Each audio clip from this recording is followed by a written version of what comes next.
Welcome to Grit and Gravitas with Ann and Annie, bringing you savvy, spirited stories of success. We're excited to deliver 30 minutes of inspiration, impact, and goodness. We'll be bringing you guests and friends from around the country who have very special work and personal journeys. I'm Ann Deeter Gallaher, your co-host with Annie Carnathan, and this is Grit and Gravitas. Let's go!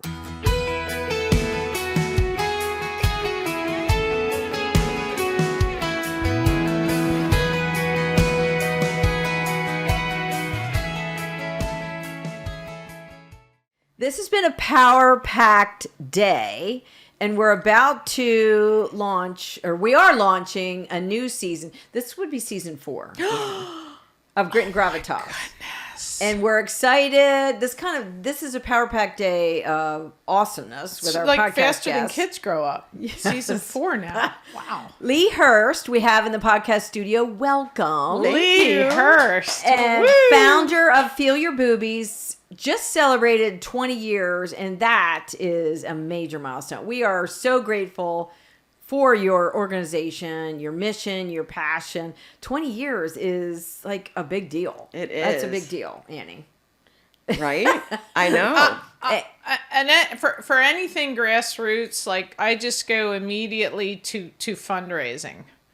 Because it's so competitive and it's so difficult, and there's so many things to give your dollars to that are worthy, that are hard earned. Yeah. And so that you've been able to do that for 20 years, I'm in all of that. Well, and your story, just how you, yeah, absolutely. Your own personal story, which is what launched Feel Your Boobies. So let's back up. First of all, how can we learn about Feel Your Boobies? How could our listeners find you, learn about the organization? So the foundation's website is feelyourboobies.com, and on that website is all kinds of information about what we do now, what our backstory is, who our board of directors, all where you kinds can of stuff. donate, what you can get involved in. There's merchandise and all that kind of stuff. So now let's go back even further with your backstory on, because you look so young, and someone would think, well, what is she talking about breast cancer for? Or just, self-checks. So take us back to square one. What happened in Leigh Hurst's life that made you come to found an organization like this? Well, obviously I was, maybe not obviously, but I was diagnosed with breast cancer. I was 33, found my own lump. That's isn't that just marathon runner, no family history. I felt it myself. I was living in New York City at the time, felt it myself for probably a couple years, just like, it feels a little different. And then when I would go to my annual exams, I would let the doctors do their thing, and then they wouldn't notice it. So I would point it out and say, it just feels kind of harder right there. And then they would notice it. And I have really small boobs. Like, I was like, how can you not feel that? But they would say, I don't think there's anything to worry about. And I was like, well, probably not. It's what you wanted to hear, right? Yeah. And I didn't feel sick, which you don't, of course, luckily. And all the other things I said, health conscious, no family history. So I just didn't do anything, which isn't my nature. I'm not a passive person. But watch it. Fast forward to like 2 years later, I decided to move back here where I'm from, Central Pennsylvania. Time came for me to have my annual. Mentioned it to the nurse practitioner, and that was the first time I got a mammogram, and turned into lots and lots of images, ultrasound, and then it ended up being stage 1 cancer. So related to Feel Your Boobies, what I realized is that I just never thought about it. Literally never thought about breast cancer. Even though I was educated, health conscious, all of that stuff. The messages that were out there just didn't didn't apply to you. They didn't resonate. Old lady stuff. Yeah, right. So my background's in behavior change and media strategy and stuff like that. And I randomly made a t-shirt that said Feel Your Boobies just to be funny and make my friends feel comfortable talking to me about what I was going through. And it went viral, and so the foundation kind of started without me intending to start it. Wow. So a lot of the work was like a retroactive business plan, basically. There was no plan. But really, in the shirt going viral and watching what happened from a media and behavior change standpoint, I realized that it was just a vehicle that was getting the attention of younger women, and they were having a more playful conversation from friend to friend perspective versus like doctor to patient or authority figure to younger person. And it was more playful and upbeat than the messages I saw that were out there that were all old women images, Right. old women words, and I thought that was a really positive way to intersect with the under 40 women. That really all that matters, in my opinion, Yeah. is that they feel their boobs. Yeah. They're pre-mammogram age. So if I wasn't doing that, it would have been a long time till I got diagnosed. I always thought, Leigh, excuse me, one of the best, I'm a marketer, and it's extraordinarily difficult, right, to connect. There used to be 1,200 messages a day. Now it's over 12,000, wow. Depending on your screen time. It's insane, right? We're all a swipe away from oblivion. And I just thought, how refreshing, right? They're boobies. There's not a mystique to us in that, right? And the second thing I thought was how refreshing not to have the cancer word in it. Just, there is nothing lighthearted about having cancer, but certainly you were stage 1, which was the best of the worst news you could get. So it was still, highly treatable. And I think just the parts of that, I thought, and then I'm seeing it on cars. Yeah. And I'm seeing it and I was like, car. Yeah, right. You had a nice wrap. Yeah, it wrapped. And I thought, this is really just in all of how clever it is, but at the same time, how critical it is. Yeah. And so that just struck me as so refreshing on so many levels. And 20 years later, that hasn't diminished. Yeah, it's funny because, early on there was a lot of, it was hard to be taken seriously because of the playfulness. Well, plus you're so young too.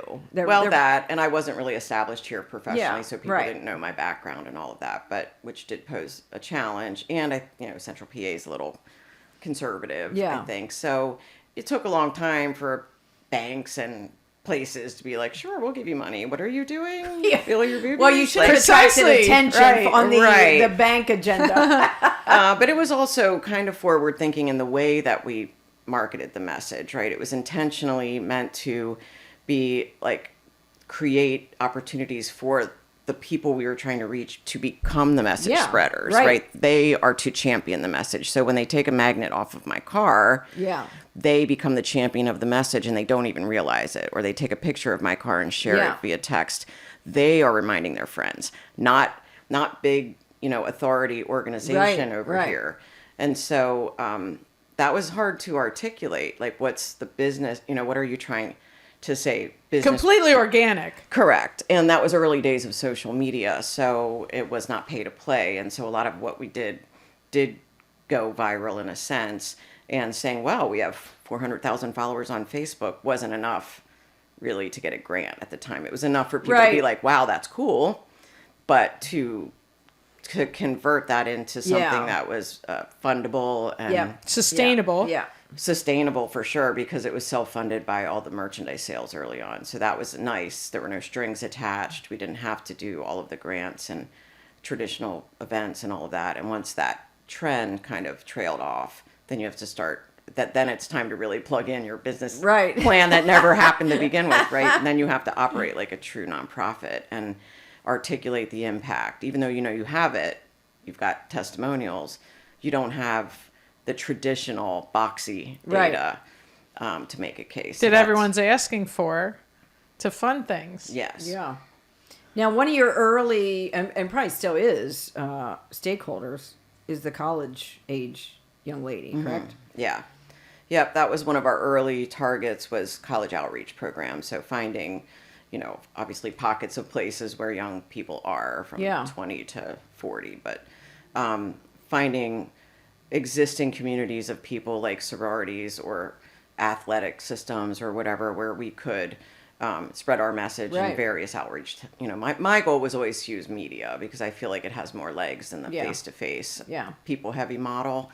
So we tried various models to work with colleges, which I think is really important. It's also very challenging because there's the kids come and go, and sometimes the adult advisors come and go too. So to build those strong relationships, you need to have program purity. So did you have satellite programs at different universities and colleges, or did you physically go there and speak to these groups of women? Or I mean, in the early days, I did go. But probably had I your car loaded up with pamphlets and and my everything. parents would come.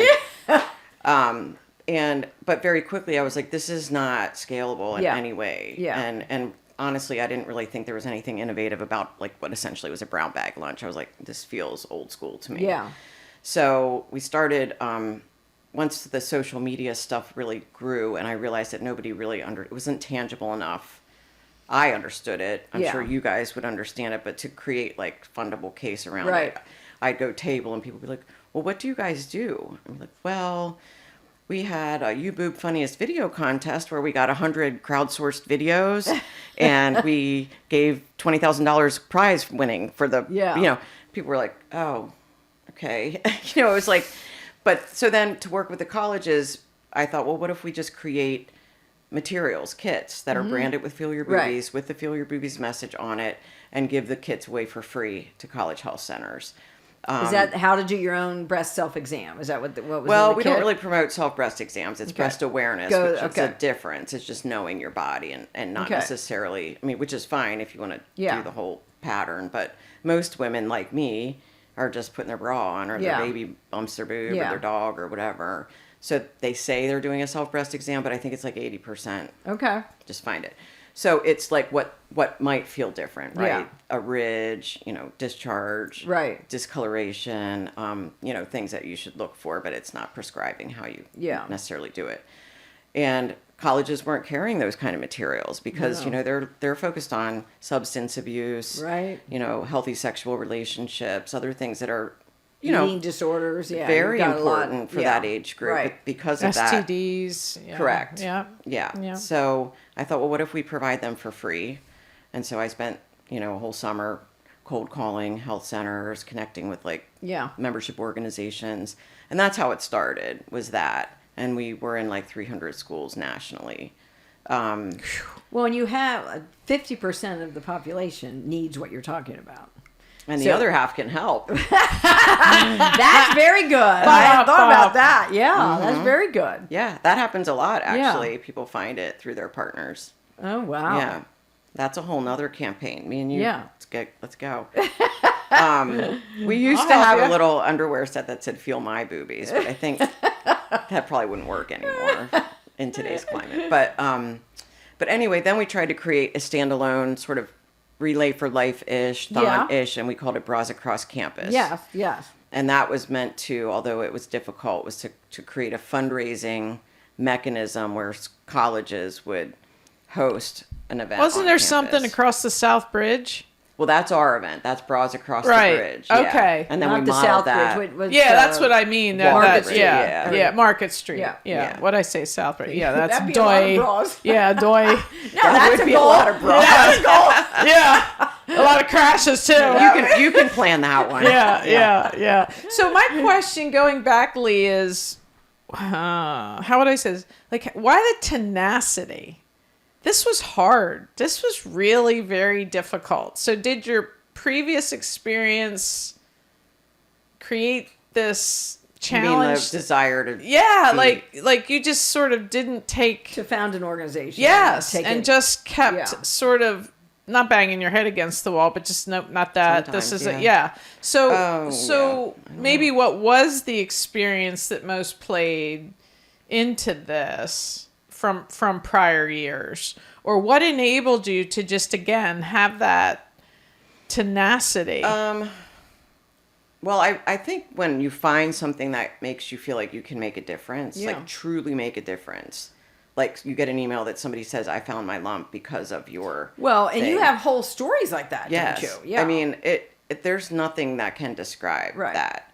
Especially when it's like it sits right under my skin all the time, right? Yeah. I mean, I walk that walk. So I think there's that. Like, that sounds good. That is part of it. But truly, I just really, it was like the most fun project ever. I was like, I am finally getting to work on something that I love, that I care about. Yeah, I mean, before that, I was creating corporate training for pharma companies or doing business consulting for insurance companies. Like, snooze, And I liked the professionalism of it. It was difficult work, intellectually it was challenging. But this was more challenging and more fun. And it was like mine. And I was like, what's more fun than that? But you're literally carte blanche. I mean, I'm off the charts type A. I mean, but yeah. But you're changing lives. Like changing lives. If one person, like you said, when you read these stories, if one college student finds something that enables her to live a long and fulfilling life, I mean, insurance matters too. And we've had insurance, we've had pharmaceutical. We just had Patty Civic in here. So not to diminish those options, but yeah. But when you're talking about your day-to-day, how you spend your time on Earth, you know what I mean? I think that, and before the reason I moved back to the area was to make a change. I mean, that's sort of what my book starts to talk about. Like, my change started before breast cancer, and breast cancer just pushed me faster into the direction I was trying to go, which is like spend your time doing stuff that you care about, not chasing the grind. And tell us about, that's a business vitamin, Ann. I know. Leigh brought her book, Say Something I Big. love it, not chasing the grind, because man, that's there. You don't even have to chase caught it. In that. It's just there every day. It's the grind. Not going anywhere, and it'll take you as long as you're willing to be in it. You know, that's a great point, Leigh.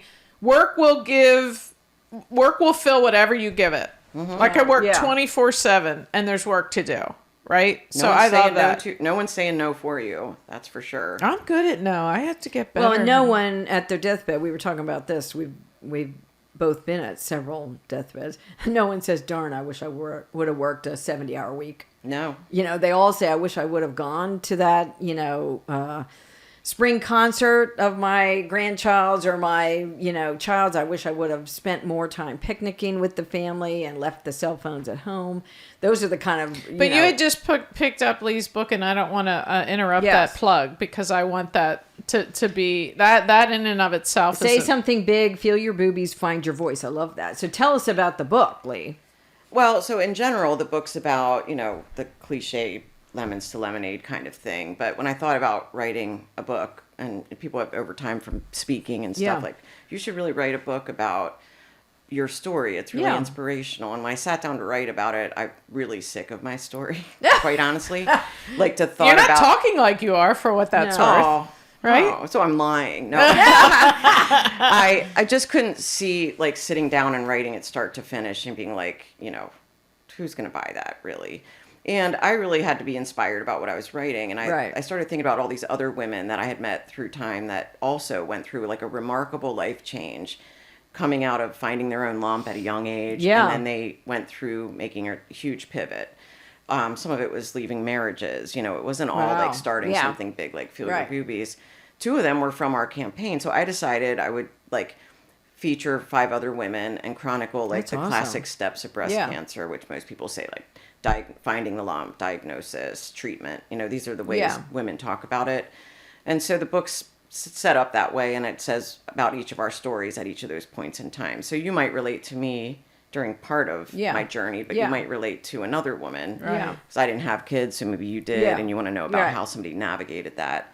That felt more inspirational to me. And then I boiled, like, what I thought were, like, the nuggets of wisdom that seemed to transcend everybody's stories. Like, what made them be able to navigate this with grace, and what made them be able to look forward, right, enough to say, how can I apply what I have or what I want to change despite this thing I'm going through? And I thought that would be a really positive message for anybody that was just starting out, to be like, look, I'm in a dark cloud right now, but so were they. And you take some of the sting out of that by being so real and authentic, and you're here and you're telling the story. And I think people would feel like they have a support system already, and they don't even know you. They'll know you from the book, but they already feel like, this is my group. I'm going to go back and read these chapters when I'm feeling in a dark place, or when I feel like my hope level is a little less than I would like it to be. Yeah. I mean, I still need it sometimes. Like, sometimes I'll give a speech and I'll be like, wow, you kind of suck at that right now. Whatever I'm talking about, right? It sounds real good. And then I go home and I'm like, well, you're not really doing that. No. So it's just like life stuff that you learn over time. And I think, life-threatening disease might be the thing, but it could be anything. It could be death of a loved one or an illness that your child has. I mean, anything that makes you really have to think about how you spend your time is makes you revisit those kinds of things. Did you immediately form your own personal support group? Like when you got your own breast cancer news, did you revert back to, either your mom, a sister, family member that was like a source of encouragement or bravery for you? Well, so ironically, I was really on the fence about moving back to the area for many reasons, being used to living in cities for so long and then coming back here and being like, oh my God, I was like, mic drop. And I felt like it was the right thing to do, but I wasn't sure. Yeah. And so when the diagnosis came, it was like just putting a big exclamation point on being where you're supposed to be, because my parents went to the same high school I did, grew up in the same town I did. And that was stuff I always looked at as negative or boring before. But in that moment, it was what I needed more than anything. Yeah, and you could settled that worry in my head, I think, pretty quickly around like, yes, I am where I'm supposed to be. So it was my family. Absolutely could not have done it without them, any of it, boobies included. And the community that I grew up in that just would show up and mow my grass, and just really grateful for that. Do you know, one of this just brings back, Leigh, so my mom in her early 70s was diagnosed with breast cancer. And one of the most isolating things for me is she didn't tell anyone until she was sort of through whatever that was going to look like. Not even you? Mm-mm. Oh. Wow. And I felt like She tell your dad? Well, they weren't together. They haven't been together. So it was just like she didn't want to worry people. But at the same point, that's when this massive amount of people would rise up to do what you just described. Family and friends. I mean, there's almost no one more beloved than my mom, who would do anything for anyone. And I just remember thinking, oh man, I wish you had told me so I could, go through that with you. Yeah. But now, like, she's an Olympic warrior. I think worrying is sort of praying for things you don't want. I pray, right? So she's terrified it'll come back somehow in some way. So the consolation of that is I sort of carry that along and say, Mom, there's no reason. Now she's going to be 84. So I think it is a challenge that really never leaves her. Mm-hmm. Mm-hmm. And well, it is a new way to think about your life. It never really goes away for anybody. I think it's like, how do you quiet that worry so that you're not locked in, or it doesn't prevent you from living your life. Correct. Yeah, dominating. Yeah. And whereas, both my parents are at the point in life where like, how much longer am I going to walk this earth? And all of those things, right? Which is very minimizing, but hopefully that is something she's not doing alone. Yeah. And so I think one of the strongest thing I've heard today is what a blessing it was for you to not have done it alone. Yeah. Yeah. And I think you might navigate through it faster when you share it. I mean, everybody has their own ways, right? It doesn't mean it's wrong to keep it to yourself, but I've seen, I had chemo, so I couldn't keep it to myself. I lost my hair. Right. So whether I wanted to be private about it or not, I didn't have a choice.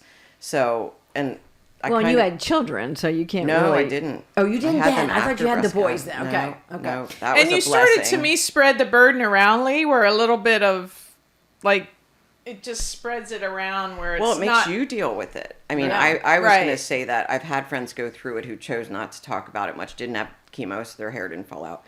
And I think they had more bumps. I mean, everybody has the bumps along the way, but I do think they didn't have to reconcile it internally, right? They could sort of mask it as long as they chose to, but it comes out, Well, that's a good point. And I have, had several people in that situation that your mother was in. Like, I don't want to share. And I get that kind of where to speak it makes it seem more real.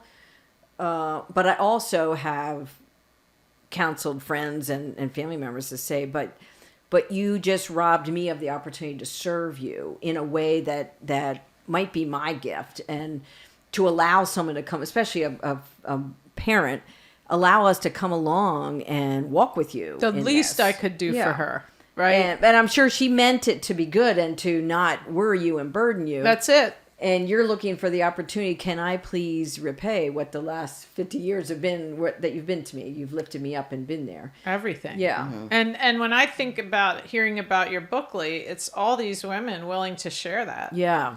Yeah. And willing to say, to your point, if you can learn one single thing from this, Yep. I'm making even more of an impact. I don't think people understand the value of stories in that way. And, you know, people say, oh, it's really brave of you to share your story, not just me, whoever. It really is, because there's plenty of people that choose not to. And I think that is totally fine. It's a personality type. It's a choice. You're right. But the people that choose to, whether it's about breast cancer or something else, it's not like everybody walks up to you and say, your story really mattered to me. But it might matter to way more people than you ever I believe it does. And you're not going to hear that. And that can be like a healing thing Yeah. for yourself, to not only make yourself, you know, deal with what you're going through, but know that you're help the world somehow, you know. Well, we had Julie Walker's been a guest, you know, the Peyton Walker Foundation. And to your same point, you know, we said every time she speaks, and now she has left her full-time job. Now her full-time job is the foundation. But for both of you, every time you say this story again, you're reliving that feeling, that news you received and her news she received. And it's almost a, you know, she, in her heart, she knows that really is what she desires to do with her life. And the flip side, it's like a cutting edge of a knife. Like, okay, I'm going to say this. It's never, is it ever really healed? But it is healed by knowing the amount of people that you have literally, both of you, saved their lives by doing that. Well, I do think I'm sure she would say the same thing. I mean, 20 years in, I think then there's, you know, become addicted to this thing that you created. Well, that's this an interesting feeling. perspective. And then at some think of point, you know, it's time to move on. Yes. Well, tell us about that. Whatever reason, Yes, right? yes. For me, I'm not a nonprofit professional. I learned what I needed to learn to make it work. And when it got to the point where I felt like what needed to happen were either skill sets I didn't have or things I wasn't interested in, like operational sustainability, snooze. Like, no, not for me. I'm much more big picture and a builder of things. So Vision. don't want to manage people at my age, for sure. I mean, I've done it in my past. I'm looking to like hit cruise control, man. I'm like looking for like, you know, slow and steady kind of life. I'm not looking to make it more complicated. And the things that we needed, I thought were skill sets, right? Like nonprofit professional skill sets. I don't want another degree. I don't want to learn something. So I just didn't have anything to add anymore. And I could feel that the fire I had inside of me was draining me. It wasn't. So it was almost like I had to relearn the lesson from before, right? Where I was like, it's okay to not want to do this anymore. Yeah. It's okay to want to step back into your career and actually be paid properly to do something. That is okay. You have kids now. You want to travel. And, you know, it was like a baby. I didn't have babies when I made it, right? So it was truly like my first child. And it breaking up with it and has been an untangling process of many years. You've had a whole shifting of leadership. So tell us about what year. Was that just this past year? Well, it depends how you look at it, but that's the untangling is a long process. Okay. So you think it's going to be simple, like, oh, I'm just going to find somebody and they're going to run it. Yeah. And you're like, oh, I forgot all that stuff in my head that I never told anybody I do. And so even getting to the point where you parse out, where you're ready to have another one step in. To even explain to somebody what to do, where they can be successful, right? And then you're like, oh, really? That's like 4 people's jobs. I just did it all myself.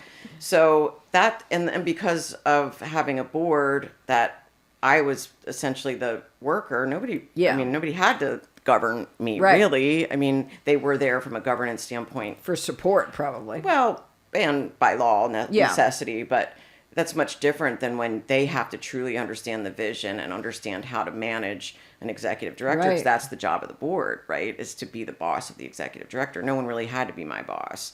So there was a lot of learning that had to happen for that to be successful. The board had to understand what it meant to govern somebody. We had to find out how to describe the damn job. You had to really formalize everything. Yeah. Did you ever go through and say, do I want to formalize everything? I'm sure you didn't want to see the organization. I mean, I absolutely thought about shutting it down. Yeah. Yeah. I mean, I was like, I have a few options here. We can try to find somebody to run it. I can watch it get run into the, I mean, I'm just talking bluntly. Yeah. Yeah. I can watch it get run into the ground and break my heart. Are you okay with that? Are you okay with shutting it down? Are you, how is this going to go? Yeah. How much control do you want to have over it? What was purity. the tipping point for you? I mean, I think I got to a point where I was like, I'm not ready to shut it down. And I had to reconcile, and I mean reconcile the idea that it could go into the ground. Yeah. I could watch it die. And do I want to do that or watch it? And I thought, I'd rather take the chance that it could continue to do something good. Good. And be most proud of it being on its own. That's probably the most proud that I will feel, is when I know that it's sustainable without me. That feels like you built something, right? Well, when you're resuscitating it the whole time, you didn't really build it. You're like keeping it alive. So if I feel like it's built enough to stick around, that would be a proud time for me. And I think we have the right person in place to do that. Yeah, so we did go through a few people determining what the role should look like. And, was it a national search? How did you find? No, it was local because our funding sources are local. We've struggled with that. We have national reach, but local funding, blah, blah, blah. So we felt like somebody needs to be on the ground here. And her name's Christy Twentier. She's a mover and a shaker. Yeah. She's really got what it takes to dig in and has the energy that I had lost. So it's exciting to watch somebody. 20 years is a long time, It's a long time. Yeah. Yeah, it is. Just like that, ADG. We're going to have an hour long Leigh, didn't that go fast? That went fast, done. right? Yeah, we're done. Oh, we have a stopwatch over here. That's not fair. You can just see that the whole time. I'm the only one looking I didn't at get to it. say everything I wanted to say. I know. What No, would be I'm one thing what would you want to say? No, nothing. Oh. No. I mean, the only thing this is just me, professional to professional. Yeah. I am trying to force myself to put myself out there to speak more. Well, we talked about that pre-show. Yeah. So Leigh's available for keynotes, and we need that kind of, which is actually the sole reason of our Grit and Gravitas, is to shorten the learning curve of women. When you started your organization, what were you, early 30s or whatever? 33. I came to start my business at, age 40. So I didn't have 20 years to figure it out. No. I needed a short runway. I wanted to get to the top yesterday and not figure out and learn who said that, Patty? Zero patience. Or did you? We have no patience to figure this out. So you surround yourself with the smartest people you can, and you've actually dedicate yourself shined to at that. Yeah. Oh, Leigh, you're extraordinary. You're Aw. I mean, not many people, like drop the M, any people could have done what you've done. Oh, and to found the organization and see it go to its next iteration. Then know your leadership, I hope. really was phenomenal. It's taking off and going. And not to mention all the media challenges in between the last 20 years. How do you even market now in a new media landscape? Now we're all social, very little... driving the car, that's one marketing channel, but those... well, and the channels change, right? Then you're like, are we chasing the next tool? Well, right. Or are we strategically looking at media? Because you can be like, oh, that worked on Instagram, it doesn't work on TikTok. What's coming out next? Vine with the... I don't care. I know I don't fucking care about it. I'm not TikTok this. That's how I feel. It's my entire business. Yeah, I know. Annie's telling us where everything should be placed. So what do you hire, the 20-somethings to tell them put their head in it? Yeah, you know what they are, Leigh? They're digital natives. And they're digital natives. They don't even... And I mean, you can just say something and they'll look at you like you have 12 heads speaking 12 different languages. They're like, look at you like... My son, 19, will come right out and go, oh my God, Mom, that's so lame. And because it's our kids keep us on track. He's a native. He doesn't, everything is on his phone. Yeah. It's just a completely different, and that's not my brain, Leigh. No. It's not my brain. And someone said to me once, oh, don't call yourself stupid. Me call myself stupid, like in what lifetime? No. They know things differently than I do. Yeah. But they couldn't do what I do either. Right. Mm-hmm. Right. And so it's a team. And we all have our lane. Right. Yeah. And someone has to represent the whole thing. Yeah. to the world that's ultra Well, and sit competitive, above, right? you know, Yeah. I do think strategy transcends tools, right? Oh, I mean, Of course. Yeah. So Yeah. someone needs to be dug down in the dirt to Yeah. understand the moving target. but Yeah, now somebody you're needs to looking at sit Meta above- gotta have the and, plan. and Insta, and I mean it's by platform, it's instantaneous. You know, digital is the good news is you can see exactly what's happening. The bad news is you can see exactly what Yeah. isn't happening, right, or happening. So So the good news, if you're on a college campus listening to Grit and Gravitas, go to Feel Your Boobies Foundation or feelyourboobies.com. FeelYourBoobies.com is Okay. the foundation's website, and LeighHurst.com is my speaking website. There, where and you I'm can find holding my the book, Say Something Big, Feel Your Boobies, Find Your Voice. Can we find this on Amazon? Can we find it in bookstores? It is on Amazon. Yep, there's also a link on my website. Yep. So get a dose of inspiration from Leigh. Thanks for investing in Pennsylvania and the country with your amen. message. In lives. Yeah, turning a difficult medical diagnosis into a life-changing organization for everybody else. Thank you. Leigh, we have to come. You have to come back. Annie, she's a whiz. We have to go to an hour. And our guests, we can't do this without our guests, Leigh. No.